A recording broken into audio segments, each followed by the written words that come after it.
माफी अब ये लोग मांगेंगे हम लोग से। ये हम लोग कभी किसी कार्यालय में घुसने का काम नहीं किया है। इन्होंने कांग्रेस के कार्यालय में घुस के पता चलाने का काम किया, गेट तोड़ने का काम किया। माफी ये लोग मांगेंगे। प्रशासन के सूचना के बावजूद घर में घुस के मारा है, गाड़ियों को क्षति पहुंचाया है, लगातार ईंटा बिगा है। ये गांधी की आत्मा पर चोट है, भारत की आत्मा पर चोट है। ये स्थल जो है ना, सिर्फ कांग्रेस का कार्यालय नहीं है।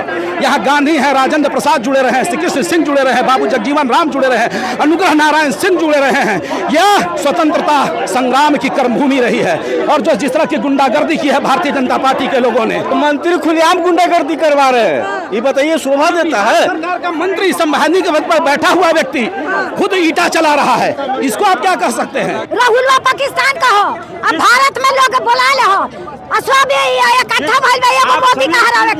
आज पटना में कांग्रेस मुख्यालय पर सदानंद आश्रम में जो हिंसा करी है वो एनडीए के लोगों के घबराहट का परिचय है। हिंसा का सहारा लेकर विपक्ष की आवाज़ दबाने का अगर वो मानस रखते हैं तो संभव नहीं होगा। मुझे लगता है कि चुनाव में जो जनसमर्थन मिल रहा है यात्रा को, गठबंधन को, राहुल जी के जो यात्रा में पब्लिक उमड़ कर आ रही है, उसे देखकर घबरा गए हैं और वो हिंसा का सहारा लेकर लोगों की आवाज़ दबाना चाहते हैं। संभव नहीं होगा। पूरी कांग्रेस पार्टी और पूरा गठबंधन दुगनी ताकत से जनता के बीच में रहकर ये चुनाव लड़ेगा और चुनाव जीतेगा। नमस्कार, मैं रोहित शर्मा।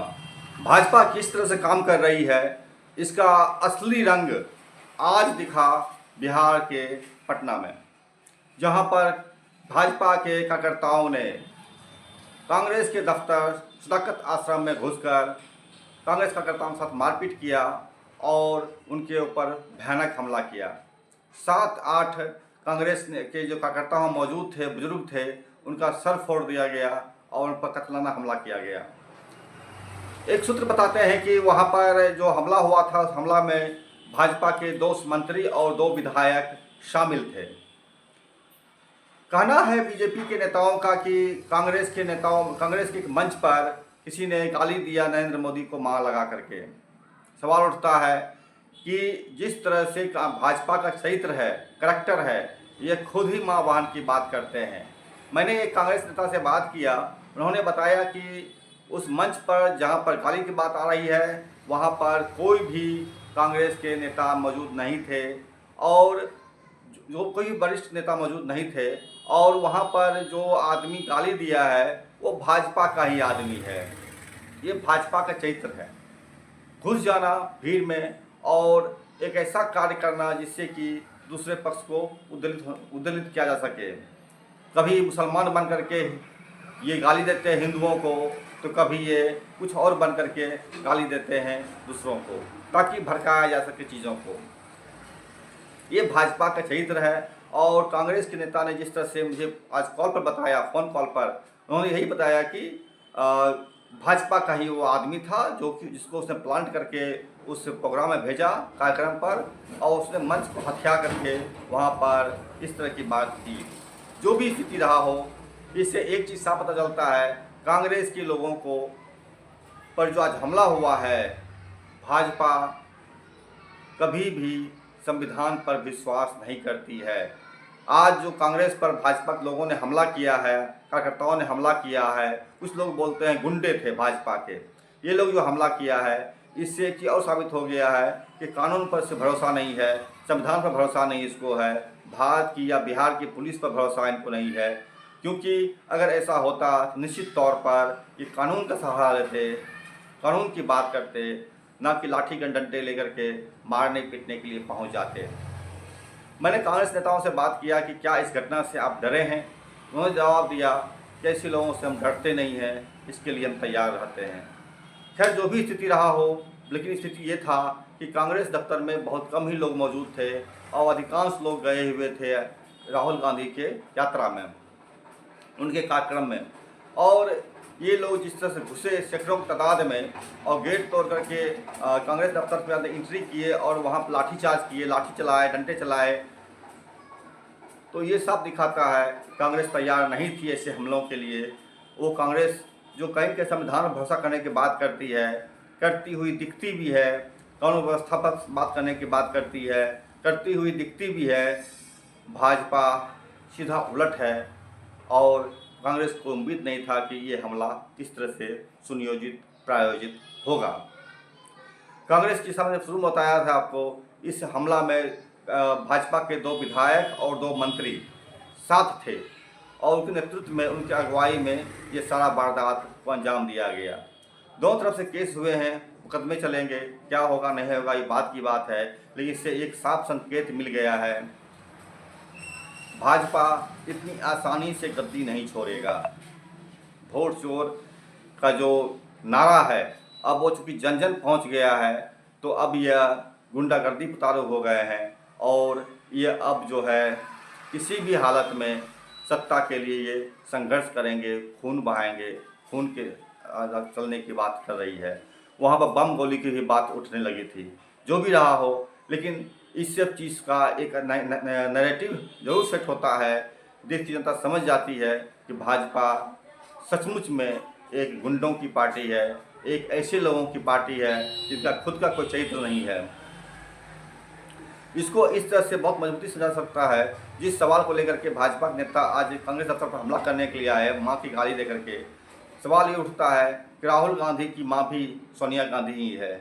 उन पर जिस तरह से भाजपा के लोग, आरएसएस के लोग गंदी गंदी गालियाँ बकते हैं, उनको विदेशी कहते हैं, बारवाला कहते हैं, उनको विधवा, कांग्रेस की विधवा कहते हैं और इस तरह से अपमानजनक बातें करते हैं, तो सवाल उठता है कि अगर आप गाली दे रहे हैं तो गाली सुनने का भी साहस रखिए, औकात रखिए। अगर आप चाहते हैं कि कोई गाली ना दे आपको, तो आपको भी गाली देना बंद करना होगा। गाली देना अगर आप शुरू करेंगे तो गाली आपको सुननी भी पड़ेगी। अगर आप आज लाठी चला रहे हैं अगर हैं, तो कल आपको लाठी खाने के लिए भी तैयार रहना पड़ेगा। यहीं पर एक पूरी चीज़ें दिख रही है साफ साफ कि किस तरीके से देश को सरकार ये चला रही है। नरेंद्र मोदी की सरकार एक या तो पुलिस का इस्तेमाल करती है, अगर वो पुलिस का इस्तेमाल नहीं कर पाती है तो वो संघी गुंडों को, भाजपाई गुंडों को आगे बढ़ाती है, ललकारती है, हमला करवाती है, हमलावर होती है। यहाँ पर एक मजेदार बात यह है कि कांग्रेस के लीडर लगातार हमलावर हो रहे हैं और वो लगातार अपने सवाल को, हमलावर का मतलब ये हो गया कि शांतिपूर्ण तरीके से अपनी चीज़ों को रख रहे हैं, जन जन तक बात पहुंचा रहे हैं और मजबूती के साथ अब वो वोट चोर गद्दी छोर का स्लोगन लगा रहे हैं, उठा रहे हैं। अगर ऐसे ही चलता रहा अगर और भाजपा का भी चित्र दिखता रहा अगर, तो कोई नहीं कह सकता है कि भाजपा देश में कब तक सत्ता में रहेगी और इस तरह से गुंडागर्दी करते हुए किस तरह वो अपने आप को सर्वाइव कर पाएगी। इस घटना पर कांग्रेस के नेता और पप्पू यादव क्या बोले हैं वो सुन लीजिए। भारतीय जनता पार्टी और आरएसएस की घृणित मानसिकता को आज सदाकत आश्रम पर जिस तरह हमला हुआ है वह पूर्णतः दर्शाने का काम करता है। ये नफरत फैलाने वाले लोग हैं, हिंसा पर आधारित लोग हैं, गोडसे को मारने वाले लोग हैं। जिस तरह वहाँ कार्यकर्ताओं के साथ मारपीट की गई, गंभीर रूप से घायल किया गया, लाठी डंडे चलाए गए, पत्थर चलाए गए, उनके जो कार्यालय सदाकत आश्रम में थे, जो गाड़ियां थी उसको तोड़फोड़ किया गया। निश्चित तौर से भारतीय जनता पार्टी डरी हुई है, ये हड़बड़ाहट है, छटपटाहट है और ये सोच दर्शाता है कि भारतीय जनता पार्टी अपना पूरी तरह संतुलन खो चुकी है। इस जो यात्रा आदरणीय राहुल गांधी जी की वोट अधिकार यात्रा, इससे पूरी तरह भाजपा अब अपना मानसिक संतुलन खोकर इस तरह के हिंसा का सहारा ले रही है और आने वाले दिन में भारतीय जनता पार्टी की जमानत जब्त होना सुनिश्चित है। जनता यह संदेश देगी, जनता अपने वोट के अधिकार से यह बताने का काम करेगी कि अब हिंसा पर आधारित लोगों का इस प्रदेश में, देश में जगह बिल्कुल नहीं। अच्छा एक बात बताइए, रोपिएगा बबूल खाइएगा खजूर, बीजेपी से क्या उम्मीद करिएगा? गाली गलौज, मार पीट, नफरत, देश तोड़ो, समाज तोड़ो और क्या इनसे एक्सपेक्टेशंस आप कीजिएगा? अमित जी और नरेंद्र मोदी जी पर तो बहुत आरोप है। नरेंद्र भाई मोदी जी पर तो गुजरात के कितने आरोप हैं, कितनी घटनाएं घटी हुई हैं। अमित जी पर तो ढेर सारे आरोप हैं। तो देश को, जिस दो व्यक्ति के हाथ में देश चल रहा है, वहाँ आप मार काट की ही बात कर सकते हो। एक दूसरी बात, वो कहावत है कि जब सब कुछ से वो हार जाता है। इन्होंने नेहरू जी को कितनी गालियां दी, इन्होंने इंदिरा जी को कितनी गालियां दी, क्या क्या कहा है, गली गली में शोर है, क्या क्या ये नारा देते थे ये लोग। और अभी तो वो मंच हमारे राहुल गांधी जी का तो था नहीं, वो मंच किसी कांग्रेसी का था और उस पर इन्होंने प्लांट कर दिया, ये एक आदमी को भेज करके, ताकि मुद्दों को मैं डाइवर्ट करूं, क्योंकि ये हर चीज से थक चुके हैं। अब सबसे बड़ी बात क्या है, दिक्कत क्या है कि जब ये भैंस कहते हैं, जब ये कहते हैं कि जेवर बिक जाएगा, सारी चीजें हो जाएगी, सब छीन लेंगे, तब इन्हें याद नहीं आता। खुद ये बोलते हैं, इनके मुंह से क्या क्या नहीं शब्दें निकली हैं नरेंद्र भाई मोदी के लिए, डीएनए पर, नीतीश कुमार के लिए इन्होंने क्या शब्द मध्य प्रदेश में उपयोग नहीं किया। नीतीश कुमार के डीएनए को गाली दी। मैं उन्हें याद दिलाना चाहता हूं कि बिहार के डीएनए को इसने गाली दिया था, और गुजरात में बिहारियों को पीट पीट करके भेजा था। असम में भी पीटे जा रहे हैं और आज महाराष्ट्र में भी पीटे जा रहे हैं। ये उस पर चर्चा नहीं करेंगे। इनको, हमें तो एक बात समझ में नहीं आती है कि जब कोई वोट की राजनीति ना बचो तो ईवीएम, वोट चोरी, और उसके बाद जब सारी चीजें सामने सच्चाई आ जाए तो बस एक मुद्दा बच जाए।